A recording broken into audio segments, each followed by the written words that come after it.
अंकिश नहीं है, नहीं Aman, yes sir. Sujal, Vivek, Dhruv, Himanshu, Pankaj, Mahi, Himani. And answer होगी।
इसकी जिप नहीं बनाई तुमने?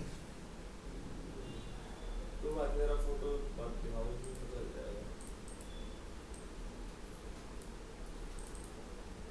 ये जो सिस्टम माउंट पॉइंट है ना, इसके साथ में जो ये बने हुए हैं डब्बे,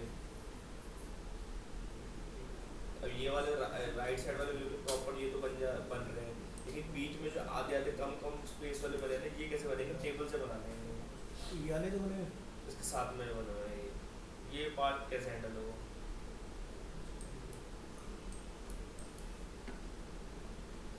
कॉल्स पेन रोज पेन लगाओ। लगा के देखिए, दूसरा नहीं होगा फिर।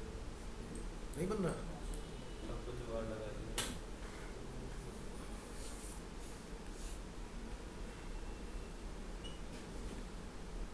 या तो खाली अब इतना सा पार्ट ऊपर आने दिखा दो, माउंट वाला हो गया।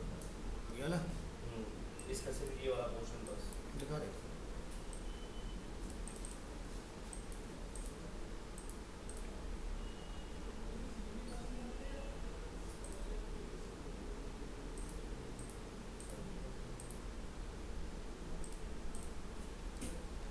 क्या यूज करो? बूटस्ट्रैप? कुछ कर लेते हैं दूसरा डिजाइन।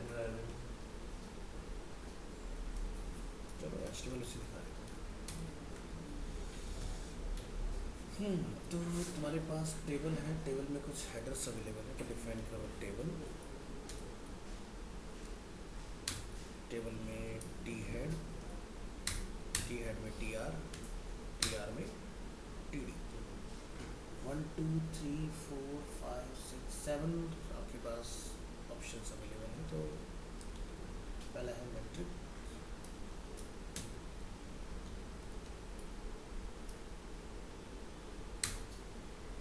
फिर आपका कंडीशन कॉन्फ़िगर।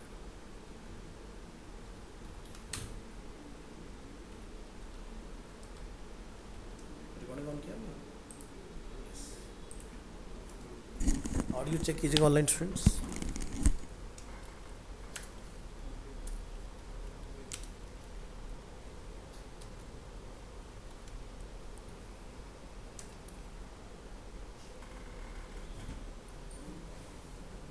फिर है पूलिंग इंटरवल।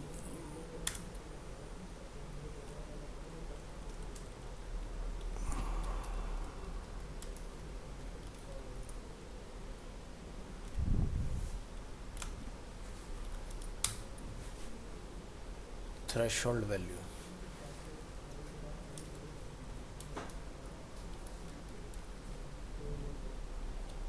सीवियरिटी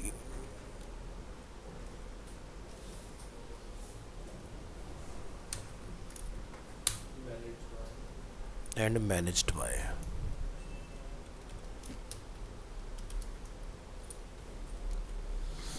ठीक है, तो हमारा टी हेड हुआ कंप्लीट। टी हेड के बाद हमें डिफाइन करना है टी बॉडी। टी बॉडी के अंदर आपका टी आर, और टी आर के अंदर जितने नंबर ऑफ यहाँ पर टी एच हैं उनको कॉल कर लेना है। इनको अपन बना देंगे कि यहाँ पर क्या ला के टी डी। ठीक है जी। ब्राउज़र में डिस्प्ले हो जाए तो यहाँ जाके बॉर्डर डिफाइन कर लेना कि भाई बॉर्डर एटलीस्ट बन रहे, अलाइनमेंट जो है वो सेंटर, और विड्थ मैं यहाँ पर अप्रॉक्स सेट कर देता हूँ 90% इसकी। Right click, open with live server. तो स्ट्रक्चर आ गया अपने को जिस तरह से। अब तो जैसे मैट्रिक को हम लोग रिप्लेस करेंगे सीपीयू के साथ। अब इसमें क्या है कि आपको डबल रो बना लेने पहले। डबल रो बनाने के बाद आपने क्या बोलना है मैट्रिक को कि भाई मैट्रिक की जो एरिया है उसको बोलेंगे आप रो स्पैन 2 हो जाए, तो नीचे वाला मैट्रिक अपना डिलीट हो जाएगा। और क्या है अपना लास्ट में मैनेज्ड बाय जो है ये भी आपको रो स्पैन 2 से चलेगा, तो इसको भी आप डिलीट कर देंगे। अभी जब अपन चेक करेंगे वेब ब्राउज़र में तो ये पार्ट अपना हो चुका है। देखो ऐसे ही है ना, इधर देखो सामने, ठीक है, बीच के अपने कंबाइन हो गए, है ना।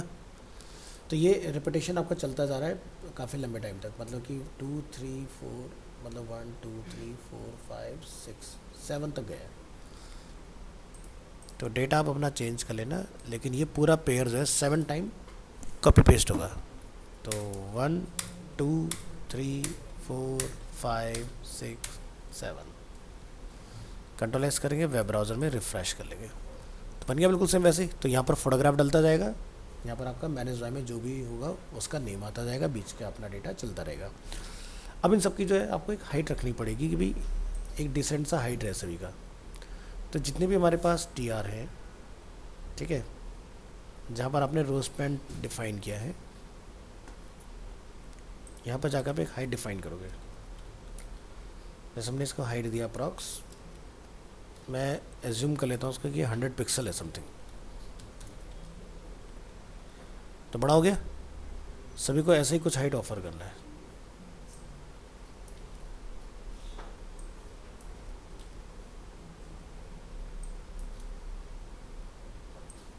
पहले काम पहले ही करना था, बट कोई नहीं।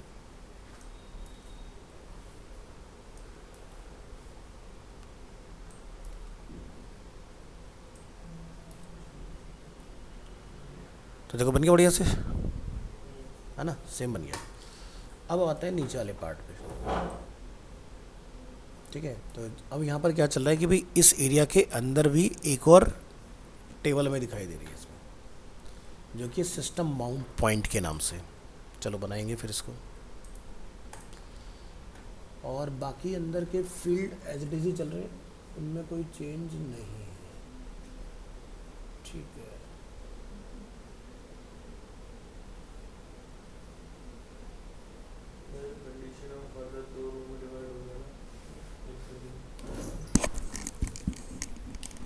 लेकिन वेट कीजिएगा,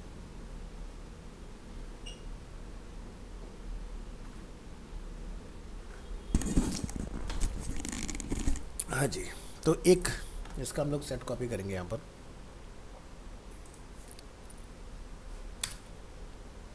टी आर, और टी आर के अंदर अब यहाँ पर हमारे पास नंबर ऑफ जो फील्ड्स हैं वो कितने, 1 2 3 4 5 6 7, अब हमारे पास 8 फील्ड है टोटल इस पॉइंट पर आने के बाद।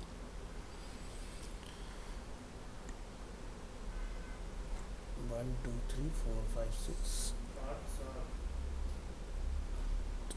जो स्पैन में जा रहा है उसको भी काउंट करो ना, कितने हो रहे हैं।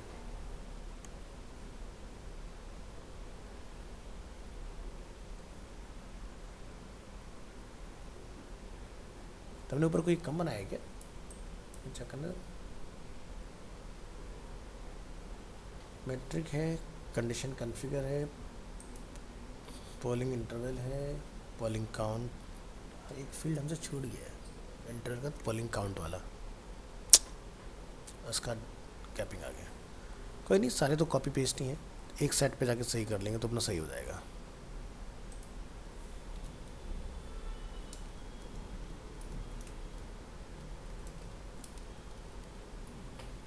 Count threshold value 1 2 3 4 5 6 1 2 3 4 5 6 7। अब ये सही है। नीचे आएंगे,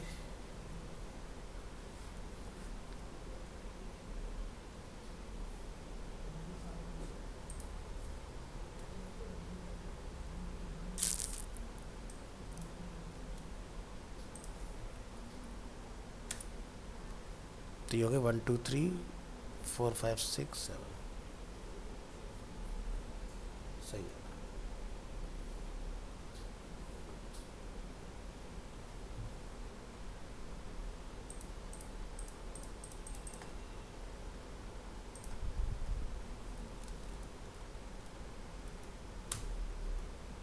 एक बार फिर से रीलोड करके चेक करना आउटपुट में।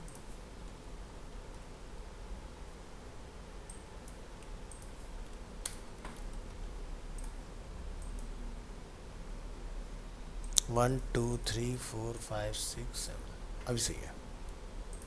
ये पॉइंट बीच का मिसिंग था हमारा, तो इसको बोलो T D and T D.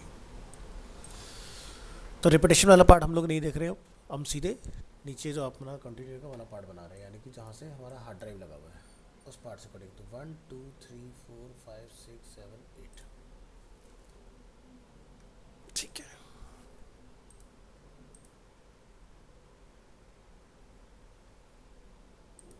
तो आपको टॉप में ही 8 फील्ड बना लेने हैं यहाँ पर।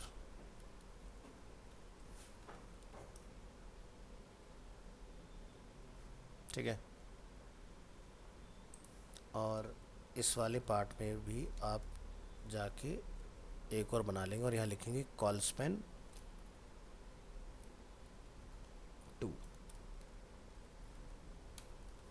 और यही वैल्यू आप कॉल स्पैन की जो है वो इसको भी दे दोगे।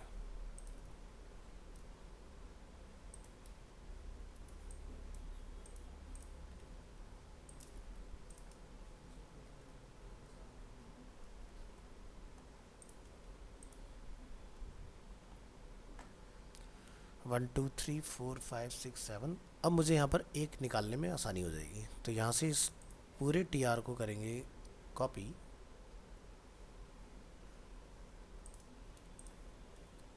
और यहाँ पर क्या करेंगे पेस्ट। और इस पार्ट को बनाने के लिए अब आप यहाँ पर जाकर डिफाइन करेंगे कॉल स्पैन को रिमूव।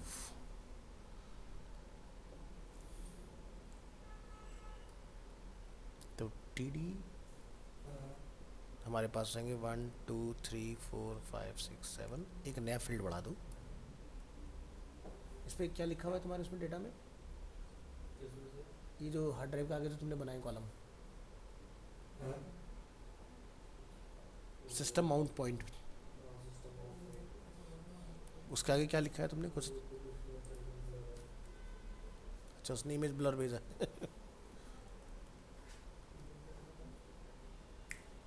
ये कशिश ने शेयर किया क्या तुम्हें? चलो, हाँ परमानेंट हो गई, वो बात हुई थी उससे।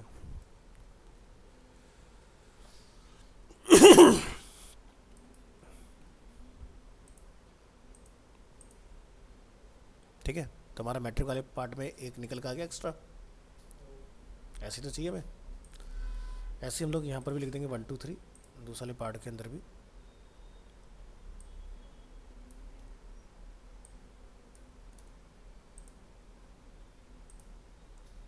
लेकिन इस वाले पार्ट की में ज़रूरत नहीं है, इसके अंदर आ गया।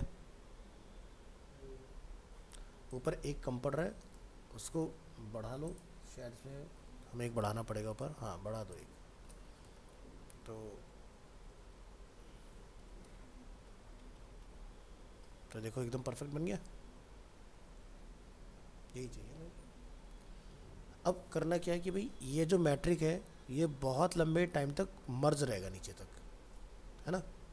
तो आप क्या करोगे, यहाँ पर इसकी मर्जिंग को मेंटेन रखने के लिए, जैसे कितने तक आएगी 1 2 3 4 5 6 तक गया है, तो यहाँ पर क्या लिखोगे रो स्पैन 6।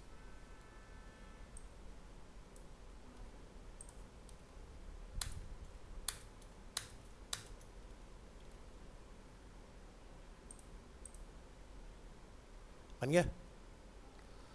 अब यहाँ पर आप इस पार्ट को हैंडल करोगे भाई किसके अकॉर्डिंग किसका डेटा जाएगा। तो जैसे यहाँ पर कंडीशन कॉन्फ़िगर में कंडीशन कॉन्फ़िगर का डेटा चला जाए और यहाँ पर आपका एक एक टीडी कम पड़ रहा है उसको सही कर लेना।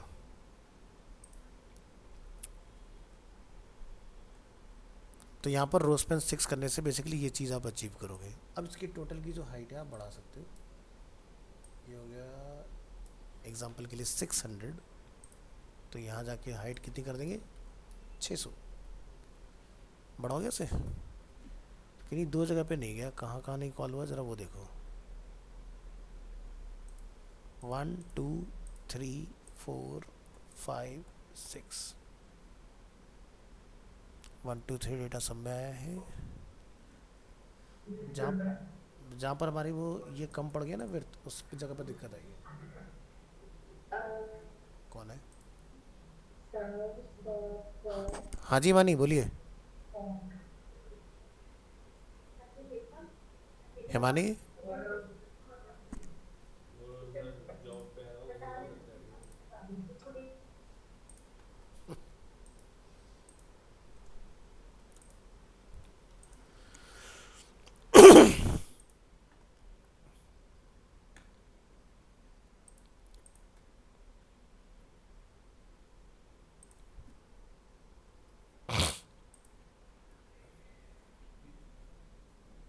Call span 2,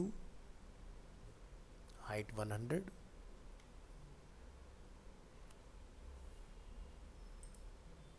polling interval.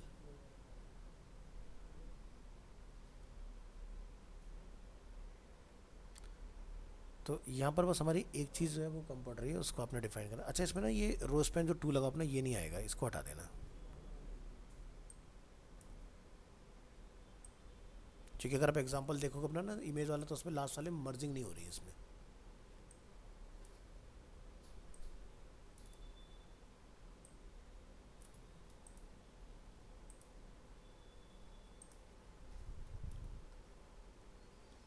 ये पूरा हो गया अपना, और एक ऊपर एक्स्ट्रा जा रहा है इसको भी करेक्ट कर दो।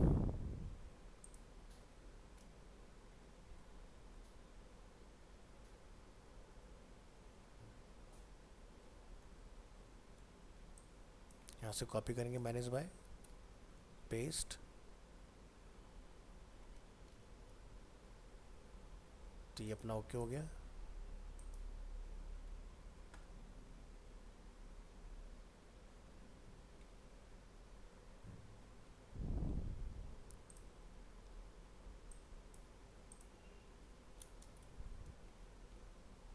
ये पार्ट ओके। कॉलम का डेटा बस रिप्लेस करना और कुछ नहीं है, स्ट्रक्चर रेडी है आपका।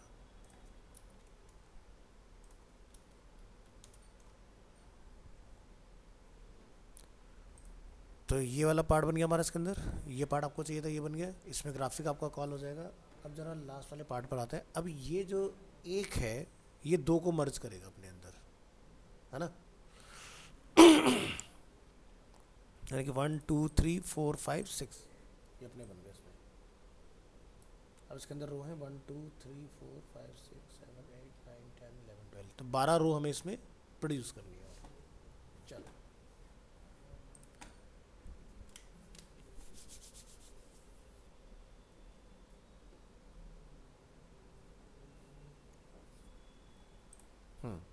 आओ इसको फटाफट से कंप्लीट करते हैं।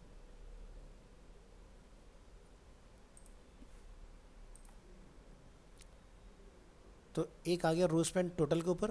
अब दूसरा रो स्पैन का आएगा 1 2 3 के ऊपर। तो क्या लिखोगे, रो स्पैन 2, ठीक है।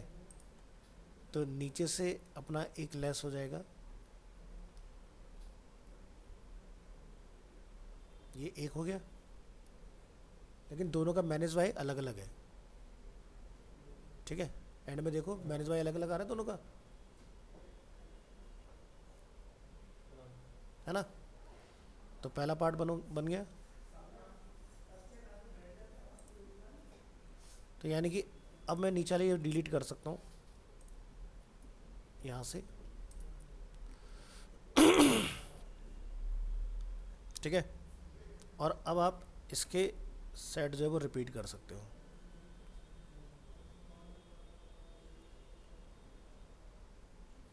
यहाँ जाएंगे, अब दूसरे में जाके क्या लिखें, फिर से रोज पेन, यहाँ से हमने कॉपी किया, इसको हमने ऑफ़र किया रोज पेन 2, इसका डिलीट कर देंगे, चेक करके देखेंगे मर्ज हुआ कि नहीं।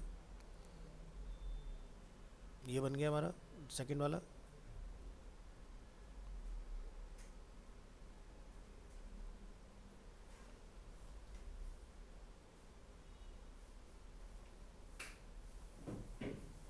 कहाँ डिफाइन किया हमने रोज pen,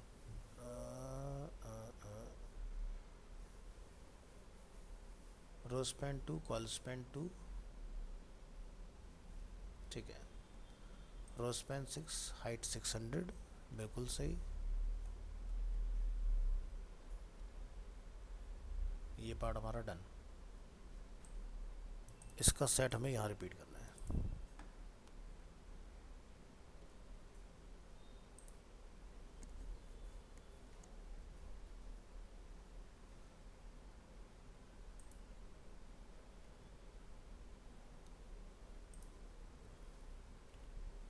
one two three four लिखो, रोज पेन 2 और नीचे वाला रिमूव, ये दो मर्ज हो गए। फिर नीचे जाओ, रोज पेन 2, नीचे वाला डिलीट कर दो, 1 2 3, ऐसे में 6 चाहिए टोटल, 4 5 6।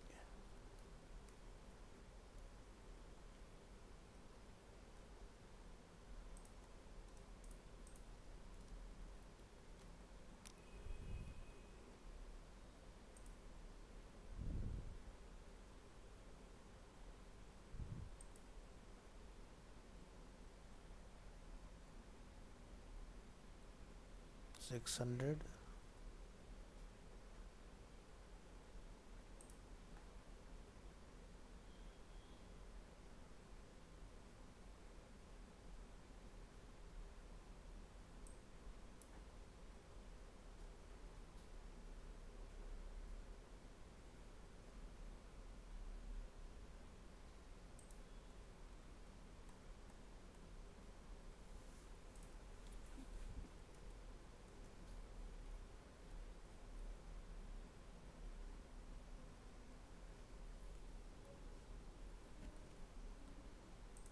इसकी हाइट 100 रखना।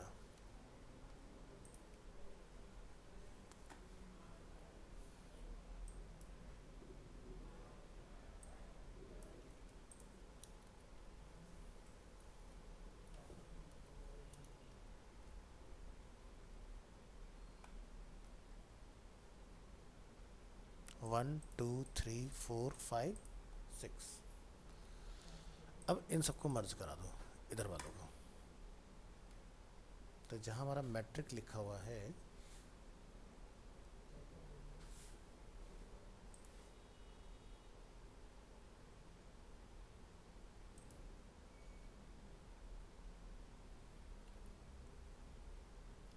रोज पेन 2, रोज पेन 2, रोज पेन 2,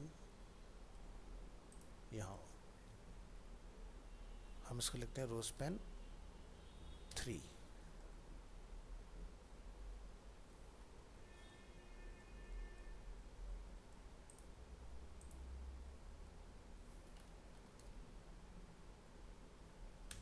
या 4 कर देते हैं, इसको डिलीट कर देते हैं।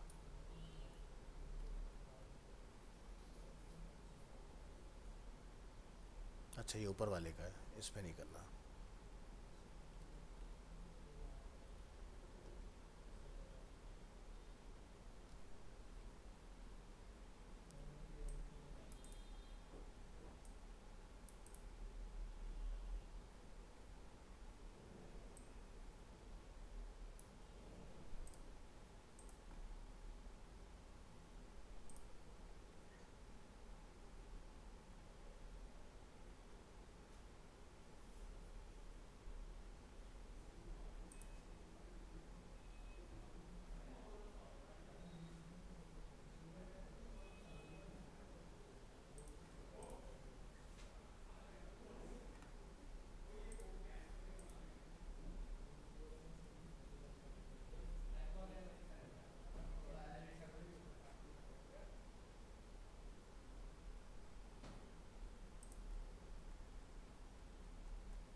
शुरू है, हाइट 100, 1 2 3,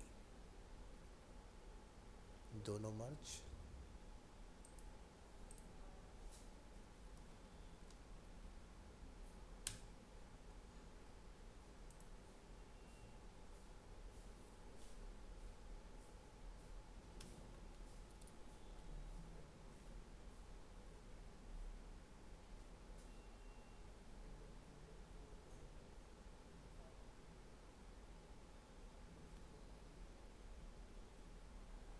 हो गया मर्ज। 1 2 3 4 5, दो आपके एक में आ गए। इस वाली लाइन को कमेंट करो,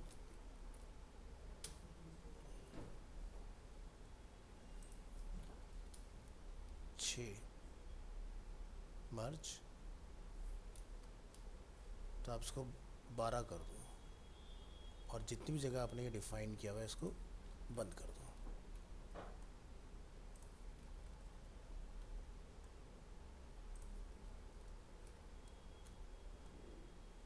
कंट्रोल एस कीजिए, बन गया अपने। इसके बाद क्या करना है, आपको इन सब की इंडिविजुअली 100 पिक्सल की हाइट भी ऑफर करनी है। तो जो फर्स्ट मैट्रिक हमने डिफाइन किया है, इस पर आओ। फर्स्ट मैट्रिक हमारा कहाँ गया है, यहाँ। इसकी हाइट हम लोग क्या लिखेंगे यहाँ पर, 600।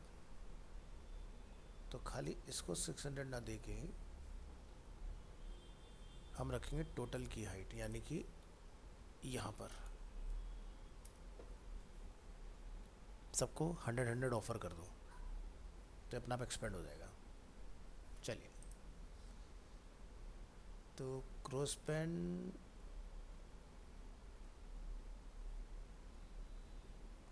12 हमने यहाँ पर मेंटेन किया है, 12 की मर्जिंग यहाँ से शुरू हुई है। इसको लिखिए 600, और ये लीजिए परफेक्टली बन गया आपका।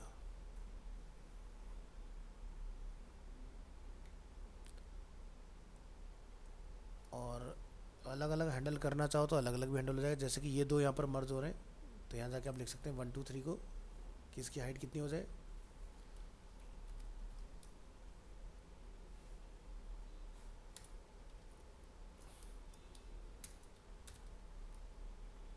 तो देखो बन गया 100। ऐसे ही दूसरे पेयर पे जाके अब आपको यहाँ हाइट रखने की ज़रूरत नहीं है।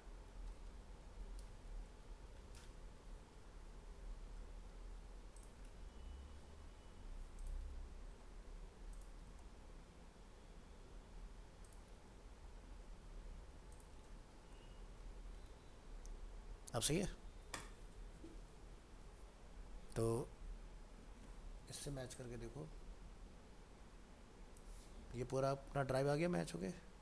इसके अंदर के हमारे 1 2 3 4 5 6, 6 के अंदर 12 रो, 1 2 3 4 5 6, यहाँ पर 12 रो आ गए, और लास्ट में आके प्रॉपर अपने सभी के डेडिकेटेड मैनेज्ड बाय भी आ गए। ये करना है।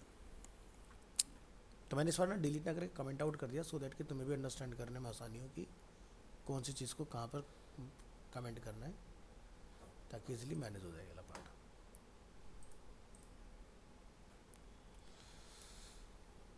नीचे भी और कुछ कॉम्प्लिकेशन है क्या इसमें?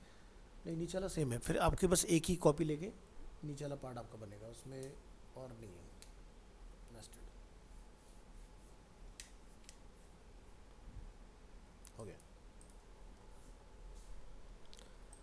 अब बूटस्ट्रैप पे इसको हैंडल करोगे तो बस आपने यहाँ पर क्लास लगा देनी है, टेबल बॉर्डर टेबल, एक डिप बना लोगे, क्लास टेबल रेस्पॉन्सिव।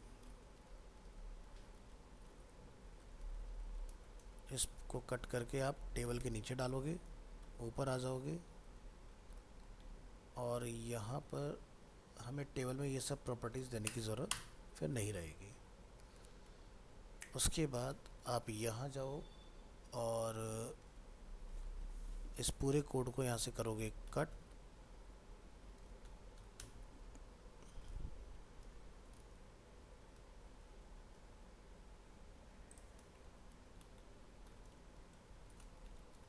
बूटस्ट्रैप 5 में जाके मेन टैग में इसको कॉल कर लेना, और जब हम लोग ब्राउज़र में इसको चेक करेंगे तो बढ़िया से अपना बन के आ जाएगा।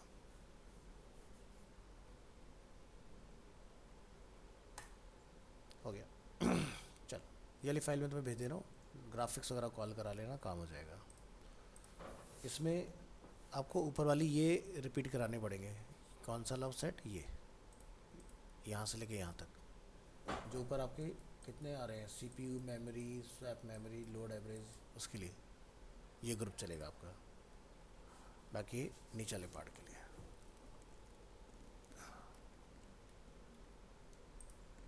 Right click, reveal in file explorer,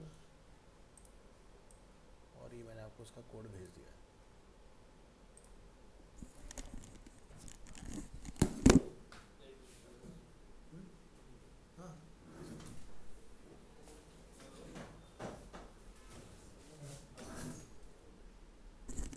audio check कीजिएगा।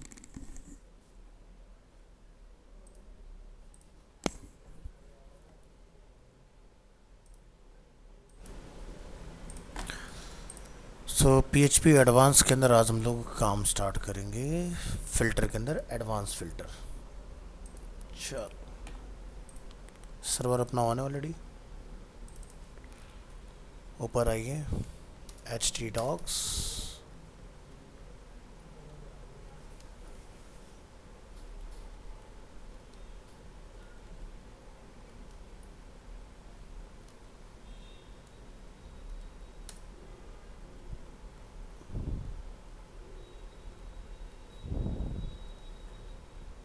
मार्च से वाली फाइल निकाल ली थी ना लास्ट क्लास में? ठीक है, अप्रैल में आऊँ, तीनों चीज़ें कॉपी करूँ और आज की डेट में लाके 12 to 130 जुलाई 17 PHP एडवांस, और यहाँ पे लाके कॉल कर लो। टॉपिक नंबर 9, सर्वर चेक करो ऑन है कि नहीं। ऑन है, रिकॉर्डिंग चल रहा है अपना। पुरानी सारी चीज़ें बंद कर दो और यहाँ जाके लिखो लोकल होस्ट 12 to 130।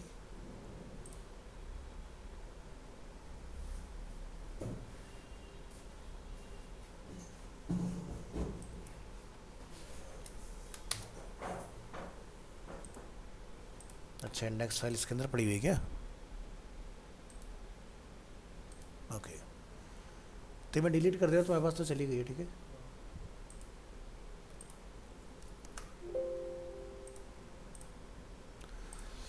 टेबल में ना जो कन्फ्यूजन क्रिएट करते हैं वो कॉल स्पैन रो स्पैन ही होते हैं। अगर वो थोड़ा सा क्लियर हो जाता है ना तो चीज़ें थोड़ा। वो पार्ट बीच वाला था ना, वो लाइन वाला सब कुछ बन रहा था। हाँ वो नहीं बन पा रहा था। हाँ, तो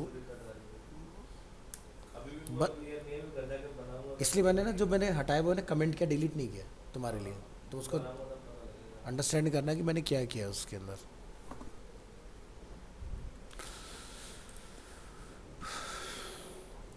और इस तरह का काम जो करना होता है वो टेबल में ही करना होता है। इसके लिए कोई डिव वगैरह नहीं बनाते हम लोग। टेबल का काम ही है डेटा को स्ट्रक्चर कराने का, डिज़ाइनिंग वाला काम ख़त्म हो गया।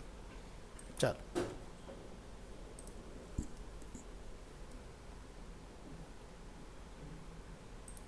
फाइल ओपन करेंगे, फिल्टर्स,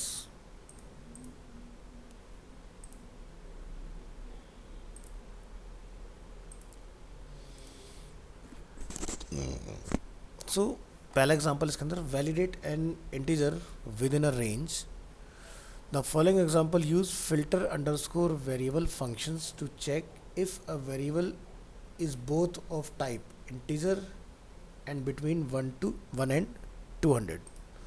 तो इसकी फाइल अपने पास अवेलेबल है, validate an integer within a range के नाम से। हम यहाँ से इसको क्लिक करेंगे, हमें रिटर्न आ रहा है variable value is with in the legal range. तो यहाँ जाइए और इसमें आपको एक इंटीजर के नाम से मिलेगा, जिसमें हम लोग यहाँ पर डिफाइन कर रहे हैं इंटीजर वैल्यू है 122, मिनिमम 1 और मैक्सिमम 200। यहाँ पर कंडीशन में हमने फिल्टर अंडरस्कोर वेरिएबल का यूज़ किया फंक्शन का, और इसमें हम लोगों ने अपने इंटीजर वेरिएबल को कॉल किया है। वैलिडेट कर रहे हैं पहली चीज़ कि क्या ये नंबर में है या नहीं। उसके बाद हम लोग इसको मिनिमम और मैक्सिमम के बीच में भी चेक कर रहे हैं एरे के अंदर डाल के कि भाई आपका जो मिनिमम रेंज और मैक्सिमम रेंज का जो हमने डिफ़ाइन किया है क्या वो उसमें करेक्ट मैनर में है या नहीं। तो अगर ये आपका 1 से 200 के बीच में रहेगा तो आपको एक करेक्ट, यानी कि आपको ये दिखाएगा कि variable value is with in the legal range. Otherwise जैसे मैं इसको 201 कर देता हूँ डेमोन्स्ट्रेशन के लिए, या 1220 कर दिया हमने, तो ये हमें नॉट का प्रॉम्प्ट यहाँ से डिस्प्ले करेगा। ठीक है,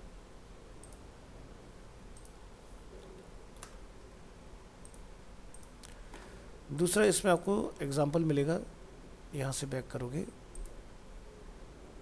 IPv6 IP एड्रेस वगैरह को अगर आपने चेक करना है तो IP एड्रेस एक तो होता है IPv4, एक होता है IPv6, क्योंकि 4 की जो सीरीज़ है वो हमारी एग्जॉस्ट हो चुकी है अब। तो अब जितने भी नए IP एड्रेस अलॉट किए जा रहे हैं, जैसे सेल फोन के अंदर है ना, बहुत जल्दी आपको 11 डिजिट के नंबर मार्केट में मिलने स्टार्ट हो जाएंगे। ऑलरेडी गवर्नमेंट उसके ऊपर काम करना स्टार्ट कर चुकी है, क्योंकि 10 डिजिट के नंबर की लेंथ खत्म हो गई। क्योंकि एक एक बंदा इंडिया के अंदर अगर देखा जाए पॉपुलेशन के हिसाब से, तो एक बंदा 2 नंबर तो चला ही रहा है, तो सीधे डबल कर लो उसका। तो 10 का जो कॉम्बिनेशन लेके चले थे नंबर में, वो ऑलमोस्ट एग्जॉस्ट हो चुका है। तो जब आप अपने इंटरनेट को चेक करते हो, यहाँ से आते हैं, तो हमें इसमें 2 चीज़ें मिलती हैं, अडाप्टर ऑप्शन, और आप यहाँ से प्रॉपर्टीज़ पर आइए। प्रॉपर्टीज़ से पहले हम लोग डायरेक्ट भी चेक कर सकते हैं इसको डिटेल्स के अंदर जाके। तो यहाँ पर क्या लिखा रहा है, IPv4 एड्रेस 192.168.10.13। ये मतलब क्या हुआ, हमारा बेसिकली 4 के पेयर में हुआ, 1 2 3 4।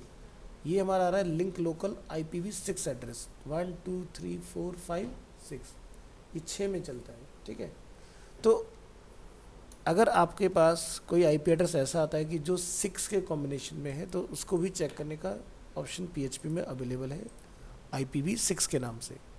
सो आप इसको इस तरह से डिफाइन करोगे।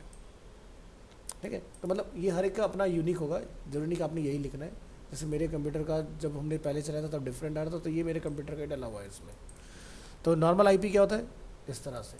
तो यहाँ पर आप क्या लिखेंगे, फिल्टर वैलिडेट IP, और इसके अंदर आपने फ्लैग लगाना है IPv6। ठीक है, ये प्री डिफाइन है, यूज़र डिफाइन नहीं है।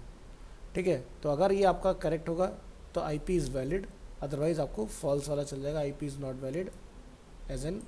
तो जैसे अगर मैं यहाँ पर जाके इसको 6 की जगह पर 4 से चेक करता हूँ, तो अभी ये मुझे क्या देगा, एरर थ्रो करेगा इस केस में। सेव करिए फाइल को, ब्राउज़र में आइए, चेक कीजिए IP एड्रेस को। यहाँ पर क्या लिखा आता है, is IP is not valid as an IPv6 address. But अगर हम इसको यहाँ पर 4 को कमेंट करके 6 को एक्टिवेट करके चेक करेंगे, तो ये पता लगा लेगा कि IP एड्रेस आपका करेक्ट मैनर में है या नहीं, is a valid IPv6 address. तो ये IP होता है क्या है, इंटरनेट प्रोटोकॉल, यानी कि जो भी आपका ISP होगा, इंटरनेट सर्विस प्रोवाइडर, आप ब्रॉडबैंड अगर यूज़ कर रहे हो, ठीक है। सेल फोन का तो क्या होता है, रैंडम होता है, जितनी बार भी आप नेट को ऑन ऑफ करोगे आपका IP बदल जाएगा। ठीक है, बट जनरली जब से नेट का चार्जेस काफ़ी कम हो गए तो हमारा नेट बंद नहीं होता, 24/7 रनिंग में रहता है। तो चेंज कब होता है, जब आप रीस्टार्ट करते हो फ़ोन, तो आपका IP एड्रेस बदलता है, या फिर जब तक आप नेट को मैनुअली ऑन ऑफ नहीं कर देते हो फ़ोन के ऊपर तब। ऐसे घर का भी होता है। तो 2 तरह का IP एड्रेस होते हैं, एक होता है कि आपका रैंडम, एक होता है स्टैटिक। स्टैटिक दिया जाता है जनरली कंपनीज़ को। ठीक है, तो उसमें और नॉर्मल हमारे उसमें क्या डिफरेंस होता है, जैसे मान लो कि आप अपने घर में एक्साइटल का नेट चला रहे हो, फॉर एग्जांपल 400 Mbps का, जिसका ज़्यादा से ज़्यादा अगर आप देखोगे साल भर का खर्चा 8,000 रुपये समथिंग का होगा।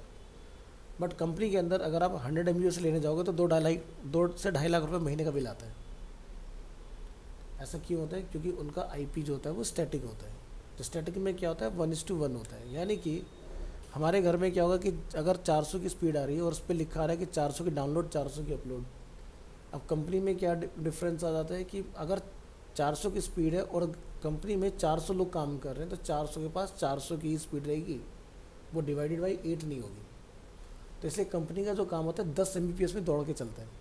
हमारे घर के उसमें 400 Mbps में हमें हल्का फील होता है, क्यों, क्योंकि वो डिवाइड होता रहता है। एक तो नेट की जो टोटल स्पीड होती है डिवाइडेड बाई 8 चलती है ना।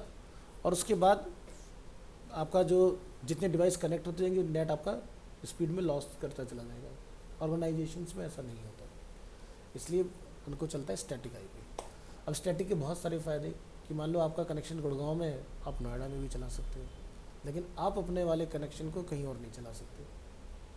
तो ये स्टैटिक वालों को बेनिफिट मिलता है।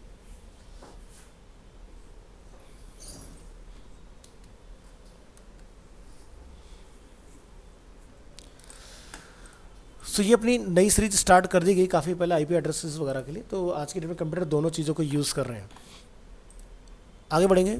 आईपी एड्रेस के बाद हमें नेक्स्ट ऑप्शन इसमें मिल जाता है देखने के लिए, validate URL must contain query string. ठीक है, अब यूआरएल जो होता है यूनिफॉर्म रिसोर्स लोकेटर, जिसमें एफटीपी या एचटीटीपी जो भी हम लोग डिफाइन करते हैं, आप यहाँ से क्लिक करेंगे तो क्या लिखा था, https://www.livastu.com प्लस क्वेरी हमने लिखा ID5 URL is a valid with query string. अभी क्वेरी क्या है, जैसे कि आप जब भी, मैंने आपको पहले ही बताया कि गूगल पे जब भी आप कुछ सर्च करते हो या यूट्यूब पे जब भी आप कुछ सर्च करते हो, तो अभी देखो यूआरएल एकदम नीट एंड क्लीन है। आप जैसे यहाँ पे लिखेंगे अरीना, तो अरीना इज़ अ क्वेरी जो मैं गूगल में कर रहा हूँ, तो आप यहाँ देखेंगे क्वेश्चन मार्क क्वेरी लग गया इसके अंदर। तो जब भी आप कुछ भी क्वेरी करते हैं किसी भी सर्च के अंदर या किसी भी यूआरएल के अंदर, तो ये आपका पैरामीटर परफॉर्म करता है, this is a pre defined. जो क्यू है वो यूज़र डिफाइन है, वो कुछ भी रख सकते हो, बट क्वेश्चन मार्क मतलब क्वेरी, ठीक है, वो प्री डिफाइन है।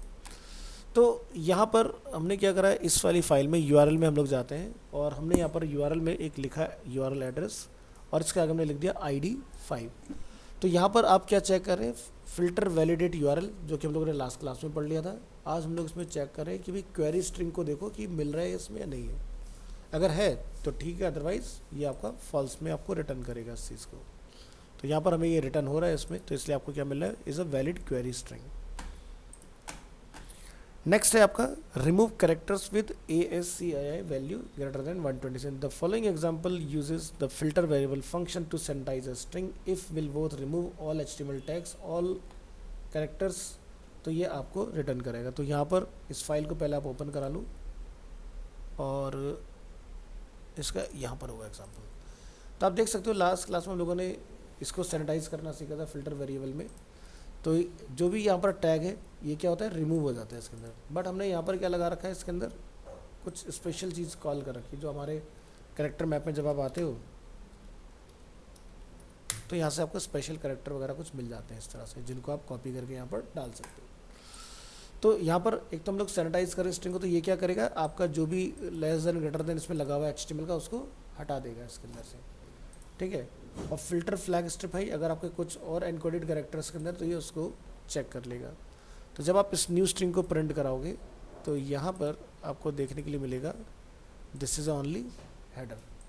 अगर हम लोग वो नहीं लगाएंगे तो आपका जो स्पेशल कैरेक्टर है वो भी प्रिंट होगा। और अगर आप कुछ भी नहीं लगाओगे तो आपका H1 टैग जो होगा वो अगर कोई यूज़र सबमिट करेगा तो आपके पास बैकएंड में स्टोर हो जाएगा। तो ये सब चीज़ें ना हो तो हम लोग इसलिए फ़िल्टर वेरिएबल करके चीज़ों को डिफ़ाइन करते हैं, जिसका मैंने आपको एक एग्जांपल दिखाया था फॉर्म वैलिडेशन के अंदर, हमने कहीं पर ट्राई किया होता है इस चीज़ को।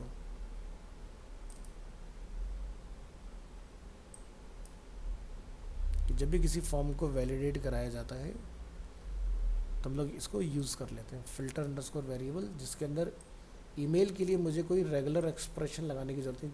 जैसे यहाँ देख रहे हैं आप रेगुलर एक्सप्रेशन लगे हुए कि यूज़र हमें क्या दे सकता है।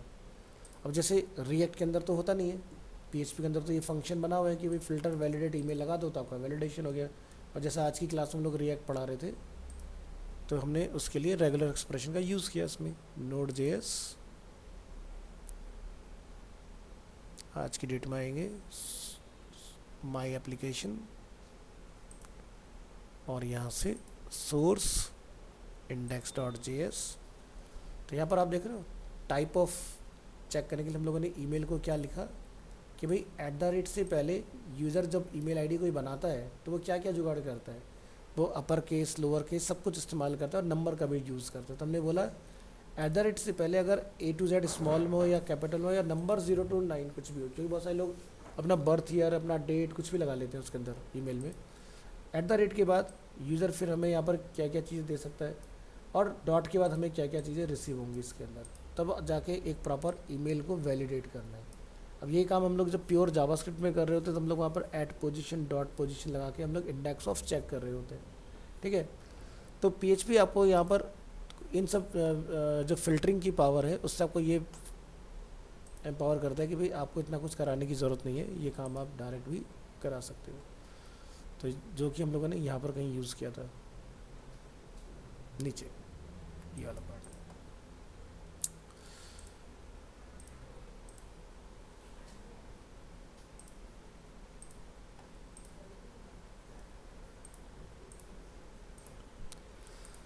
तो सैनिटाइज स्ट्रिंग के साथ आपने filter underscore flag underscore strip underscore high का यूज़ करना है। तो ये एडवांस एनकोडेड कैरेक्टर जो कि हमारा कीवर्ड प्रोड्यूस नहीं करता है उनको भी बंद कर देगा, हटा देगा आपके यूआरएल से। सिर्फ और सिर्फ आपका दिस इज़ अ हेडर और आपका एक्सक्लेमेशन जो कीवर्ड के ऊपर अवेलेबल है सिर्फ वही आएगा। कहने का मतलब जो कीवर्ड के ऊपर अवेलेबल हो वो यूज़र का इनपुट हो, जो कीवर्ड के ऊपर अवेलेबल ना हो वो यूज़र का इनपुट हम लोग रिमूव कर देंगे वहाँ से। तो ये है आपकी फ़िल्टरिंग की एडवांस, यानी कि जो भी आपने फ़िल्टर्स देखे ये सब हम लोग ऑलरेडी देख चुके हैं। ईमेल, इंटीजर, यहाँ से IP एड्रेस वगैरह। तो लास्ट क्लास में देखा था IP4 वाला, आज की डेट में लोगों ने देखा IPv6 वाला। फिल्टर्स के बाद आपका जो टॉपिक आता है वो आता है कॉलबैक फंक्शन। जाइए इसको डिफाइन कीजिए और उसके बाद हमारा आएगा Jason, PHP Jason. File open करेंगे वेब ब्राउज़र में कॉलबैक फंक्शन के नाम से, यहाँ से करेंगे बैक और बैक कीजिए callback function. A callback function often referred to as just callback is a function which is passed as an argument into another function। यानी कि एक से दूसरे में कुछ डेटा अगर आपने करना है तो callback का हम लोग यूज़ कर लेंगे।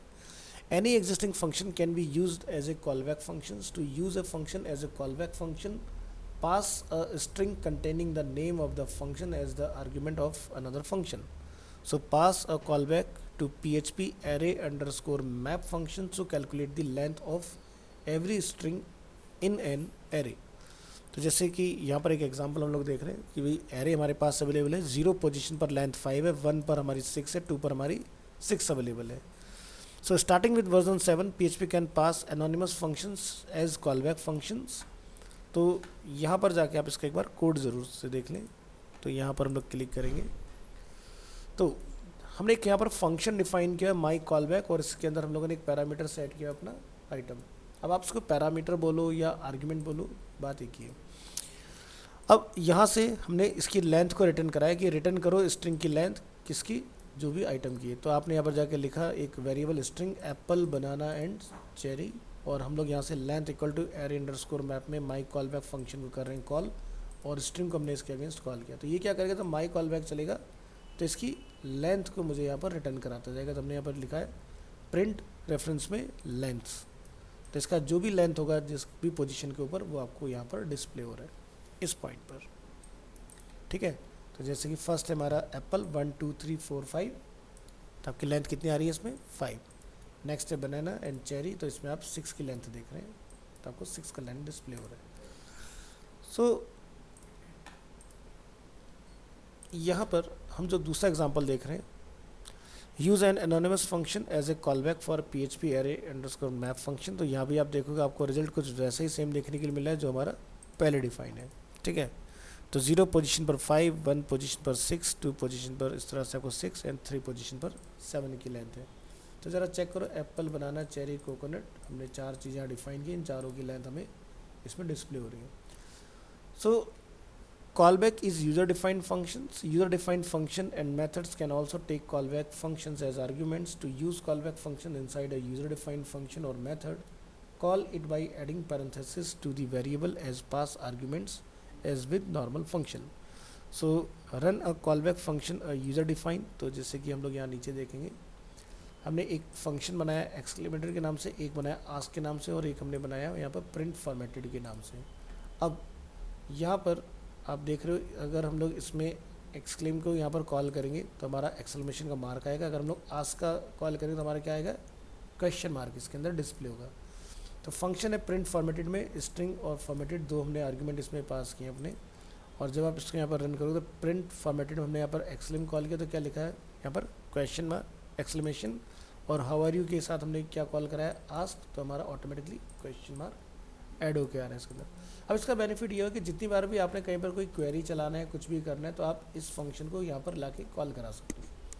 बेनिफिट, हमें बार बार वो चीज़ डिफाइन करने की ज़रूरत नहीं है। अब ये तो जस्ट एक एग्जांपल है, कोई लार्जर क्वेरी हुई आपकी तो क्वेरी को आस्क में रखो, और कोई वार्निंग वगैरह है कुछ, अगर आपका इस तरह की चीज़ें हैं तो अपना एक अलग तरह का फंक्शन ट्राई कर सकते हो। तो ये यूज़र डिफाइंड फॉर्म में हम लोग देख रहे हैं। तो कॉल बैक, जैसे कि हम लोगों ने याद होगा कि क्या बनाया था, एक HTML जावास के जब पढ़ रहे थे तो आपको जियो पोजिशन का पढ़ाया था एक ऑब्जेक्ट, जिसमें आपके कोऑर्डिनेट्स निकल के आते थे कि भाई हमारे कोऑर्डिनेट्स क्या हैं, किस लोकेशन पर हम लोगों ने पढ़ा था, जिसके अंदर हम लोगों ने आपको कोऑर्डिनेट्स पढ़ाए थे, ऑल्टीट्यूड एंड लैटिट्यूड। तो उसके अंदर हम लोगों ने कॉल बैक का यूज़ किया था कि यानी कि गेट पोजीशन का हम लोगों ने दूसरे वाले में पास किया तो हमारा डेटा में रिटर्न आ गया, यानी कि एक फंक्शन को दूसरे फंक्शन भेजना, that is a call back. ठीक है, वो नेम कुछ भी हो सकता है।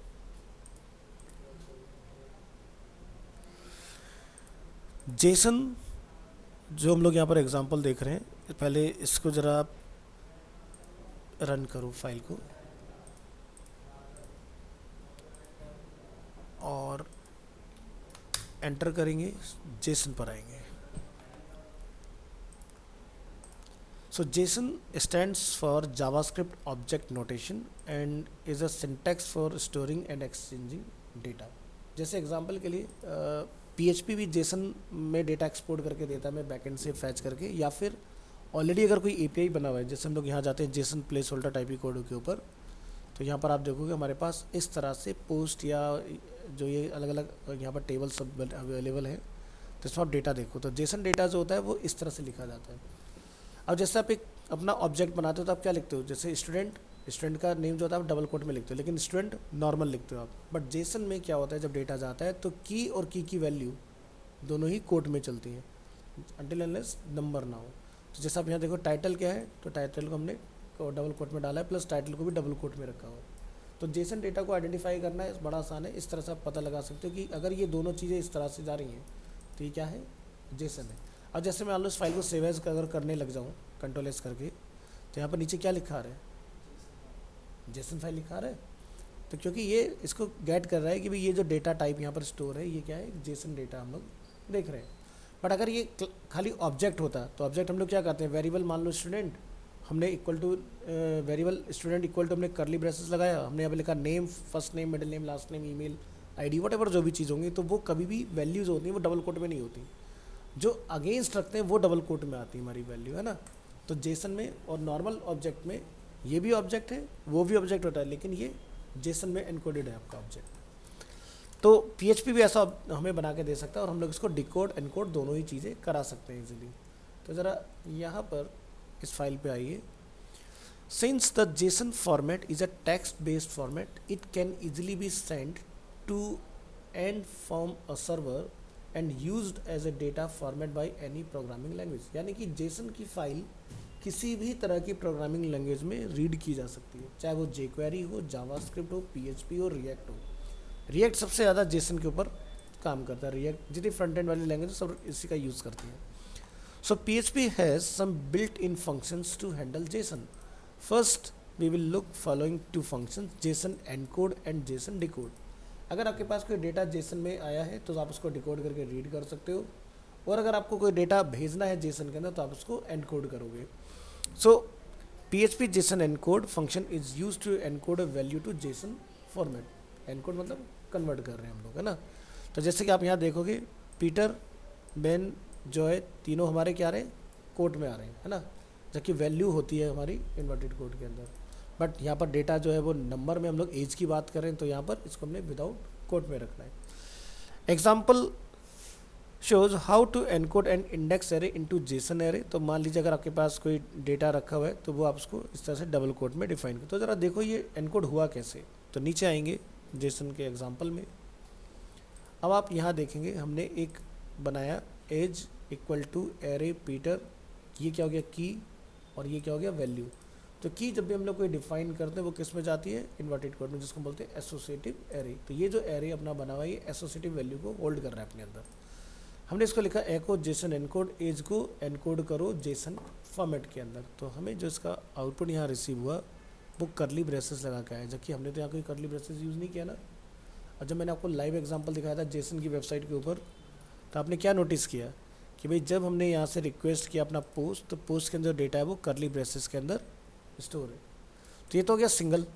लेकिन अगर आपके पास एक ही जेसन फाइल के अंदर मल्टीपल ऑब्जेक्ट्स हैं, तो हम लोग क्या करते हैं, एरे ऑब्जेक्ट का यूज़ करते हैं। तो आप देखो एरे के अंदर मल्टीपल जेसन स्टोर है हमारे इसके अंदर रिस्पॉन्सेज। दूसरा हम लोग देख रहे हैं यहाँ पर कि अगर आपके पास इंडेक्स फॉर्म में कोई एरे रखा हुआ है, वॉल्वो BMW Hyundai, तो इसका जो आउटकम होगा आपका वो कुछ इस तरह से आएगा। ठीक है, यानी कि जिस तरह से आपने डिफाइन किया था एरे को बनाना ब्रैकेट में, लेकिन उसने उसको मेन ब्रैकेट में कन्वर्ट कर लिया। डिकोड की बात करेंगे तो मान लीजिए मैंने जो डेटा यहाँ पर इसको एनकोड करके निकाला था, उसी को हम लोग डिकोड कर रहे हैं इधर। तो जब भी आप डिकोड करेंगे तो ध्यान रखना सिंगल कोट में अपने जेसन डेटा को यहाँ रखना है और उसको आपने डिकोड ट्राई करना है।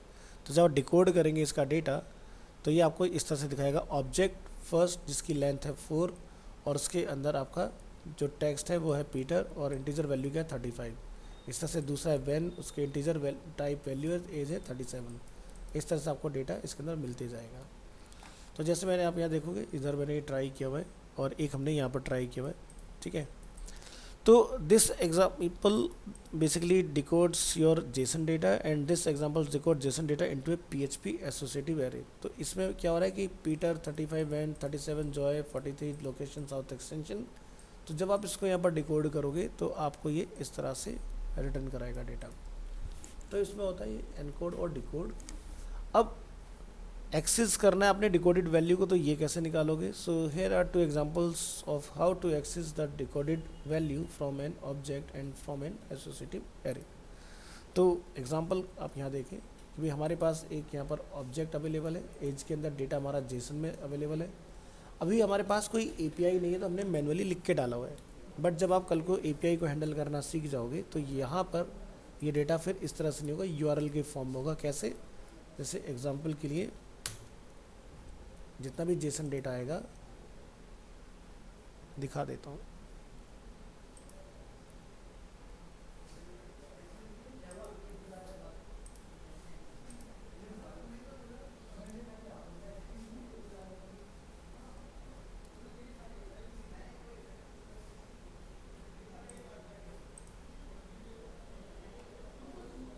फिर क्या होगा, ये इस तरह से API के इसमें चलेगा ये।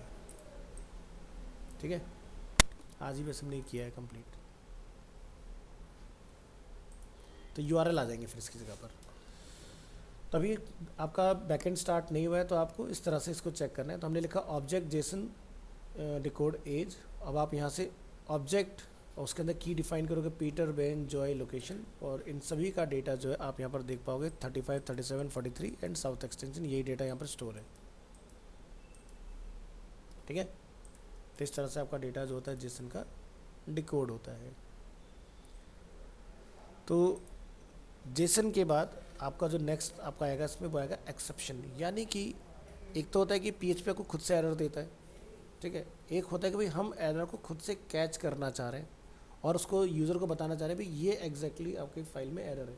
भाई आप तो पढ़ना जानते हो कि भाई आपका किस आर्गुमेंट में कहाँ पर किस लाइन नंबर में क्या प्रॉब्लम है, बट एंड यूज़र को कैसे पता चलेगा? अगर आप उसको ये चीज़ बताना चाहते हो कि ये फॉल्ट है तो आप उसको दिखा सकते हो। जैसे देखते हो ना आज की डेट में जो चिप लेवल वाले लोग होते हैं, एग्जांपल के तौर पर ऐसे समझो कि जो मदरबोर्ड रिपेयर करते हैं, उन्हें तो पता है क्या फॉल्ट है। अब जो बिगिनर्स है वो क्या करें, तो उनके लिए ना एक कार्ड आते हैं कि मदरबोर्ड में लगाओ और एरर नंबर लिखा है भाई ये एरर नंबर है। जैसे आज के डेट में स्मार्ट AC, तो क्या होता है कि आपके पास टेक्नीशियन होता है इन्वर्टर AC पूछता है सर डिस्प्ले पर एरर कोड क्या आ रहा है, आप बताते हो वो समझ जाता है क्या मशीन मुझे लेके जानी है उसको फिक्स करने के लिए। जैसे हो सकता है आपका अगर आउटडोर यूनिट लगा तो उसका DC फैन मोटर ख़राब हो गया तो उसका कोड अलग आ जाएगा। अगर आपका इंडोर यूनिट में कुछ प्रॉब्लम होगा तो उसका कोड अलग होगा। तो हर ब्रांड ने अपना एरर कोड अलग बनाया हुआ है। अगर आपकी गैस लीक होगी तो उसका कोड अलग है, तो उसको पता चलेगा गैस लीकेज हुई है। तो यानी कि टेक्नीशियन को आके तुम्हारी चीज़ें ख़राब करने की ज़रूरत नहीं है, एरर कोड ये है, सीधे उस पर काम करो, फालतू की चीज़ें करने की ज़रूरत नहीं है। ठीक है, तो वैसे ही हम लोग PHP के अंदर एक्सेप्शन का यूज़ करके एग्जैक्ट एरर सामने वाले को रिटर्न कर सकते हैं कि भाई आपके किस जगह पर क्या फॉल्ट हुआ है। तो एक तो PHP जो हमें देता है, मैंने आपको बताया कि वो सिर्फ ऑफलाइन में दिखेगा, लाइव जाओगे तो वो एरर प्रिंट नहीं होते, क्योंकि लाइव साइट पे अगर एरर आएगा तो गुड प्रैक्टिस नहीं है। तो एक्सेप्शन से हम लोग चाहें तो उस चीज़ को प्रिंट करवा सकते हैं। ठीक है, तो ये वाला पार्ट अपन नेक्स्ट क्लास पर ट्राई करेंगे, एक्सेप्शन।